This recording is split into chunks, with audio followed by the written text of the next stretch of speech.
All right. So, you sent us these articles about Aubrey Plaza, and wow, Yeah. this deep dive, I gotta say, got pretty heavy. It did, yeah. Yeah. It's interesting how like one headline can just completely change the mood, Yeah, right? and especially when You we get don't into perceive it, especially when it's specifically. someone, in the public eye. It's like, oh, wow. This CBS News headline, it just kind of hits you in the gut. Aubrey Plaza issues first statement since husband Jeff Baena's death. Unimaginable tragedy. And just reading Plaza's words, Yeah. unimaginable tragedy, like you Yeah. really feel it, like the rawness of her grief. But before we dive into all that, though, for those who might not be like super familiar with Jeff Baena's work, can you just give us a little like background? Yeah, absolutely. So Jeff Baena was a filmmaker, a director, and he was known for like these darkly comedic, often like surreal films. Yeah, Like, I've seen Life After Beth. Life After Beth, exactly, where his then girlfriend Aubrey Plaza played a zombie, like who returns home, right? right. Or The Little Hours, which was like this medieval comedy, and again, Plaza was in it. Yeah.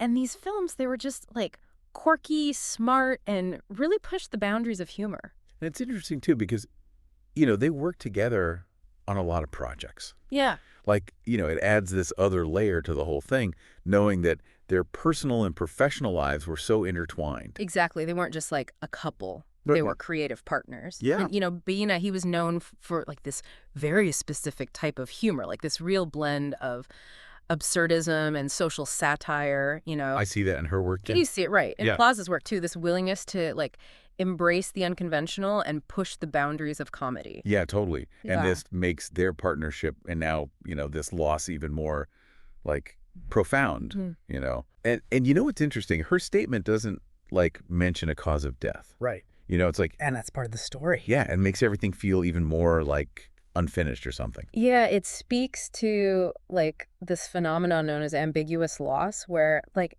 the absence of concrete details of definitive answers, it can actually like intensify the grieving process. Right. It's hard to find closure Yeah. when you don't have all the pieces. Right. It's like a big question mark is hanging over everything. Yeah.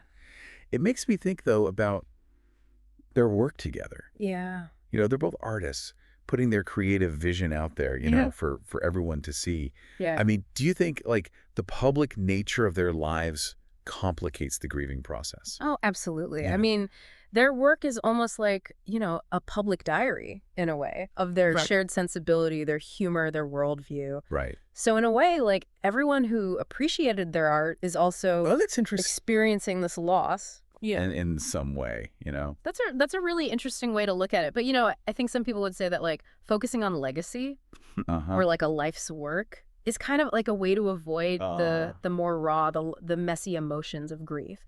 That's a valid point. But I Yeah. think in this case, like, recognizing Baena's contributions, as a filmmaker and Yeah. this, like, unique connection he shared with Plaza, it's not about avoiding grief. Right. It's about understanding its depth. Right. It's about recognizing that this loss, like, goes beyond the personal, right? It touches, like, everyone who is moved by their art. Okay, so where does this leave us then? We've got this, like, shocking news, Plaza's statement, which is just like so raw and full of grief, and then all these unanswered questions, about Benina's passing.